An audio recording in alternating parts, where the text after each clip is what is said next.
In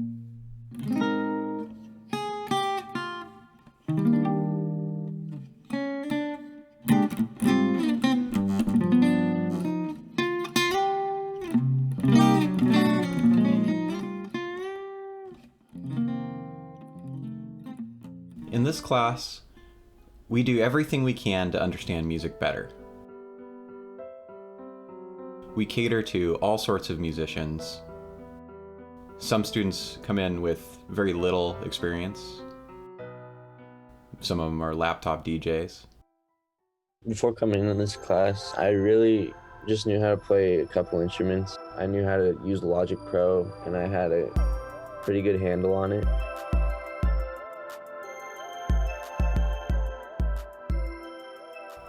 Some come in with an abundance of experience, having played instruments for many years.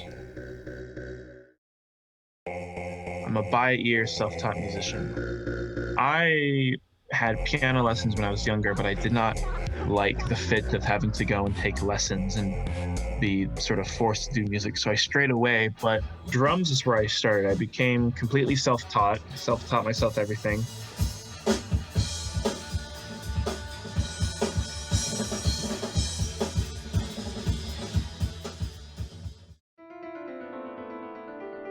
We start with fundamental building blocks, the elements of music.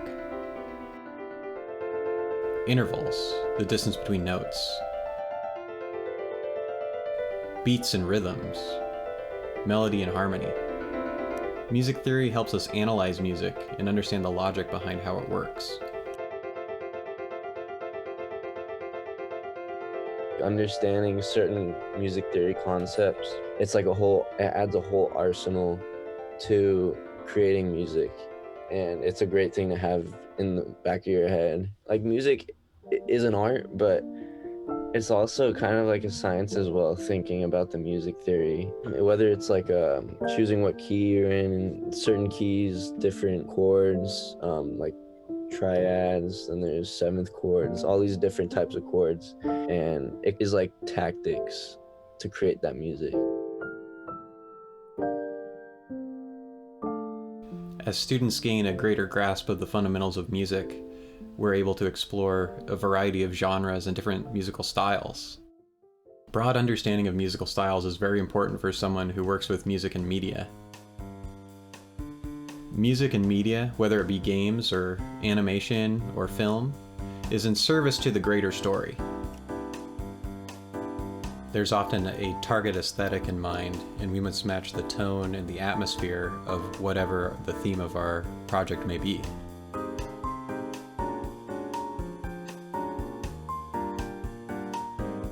We may be asked to provide music for a relaxed island setting on one project and heart-thumping battle music for the next.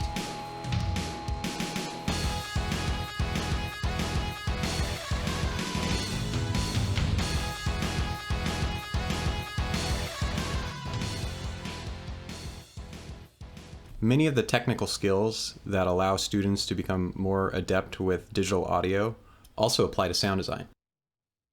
If you only have programming, it's a tech demo. If you only have art, it's painting.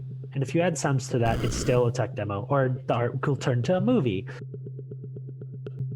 The role of sound design in games isn't to take the spotlight for the most part. It's to help either aid the story, aid the art, or aid the gameplay, as well as feedback sound for when you pick up items, when you flick a switch, just to let you know it's functioning properly. When it comes to specific sounds, you have to understand whether it's something you want to encourage the player to do, something you don't want to encourage the player to do.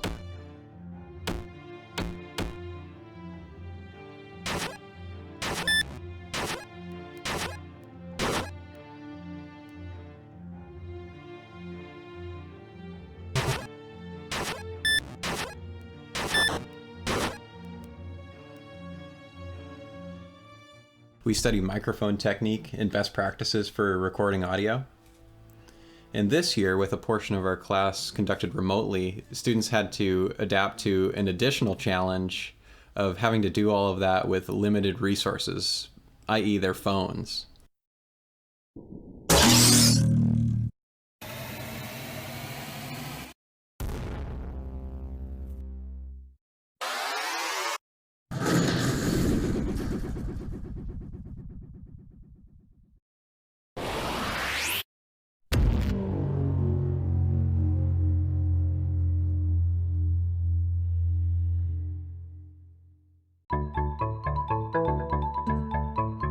Wherever you're at as a musician, there's always room to grow.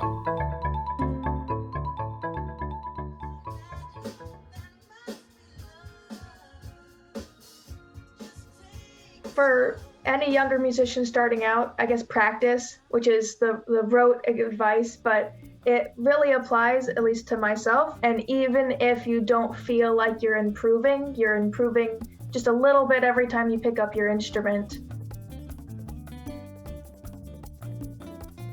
Even if you don't have a lot of time, you can put that time towards practicing. Even if you have 10 minutes a day that you can put towards practicing, that still helps.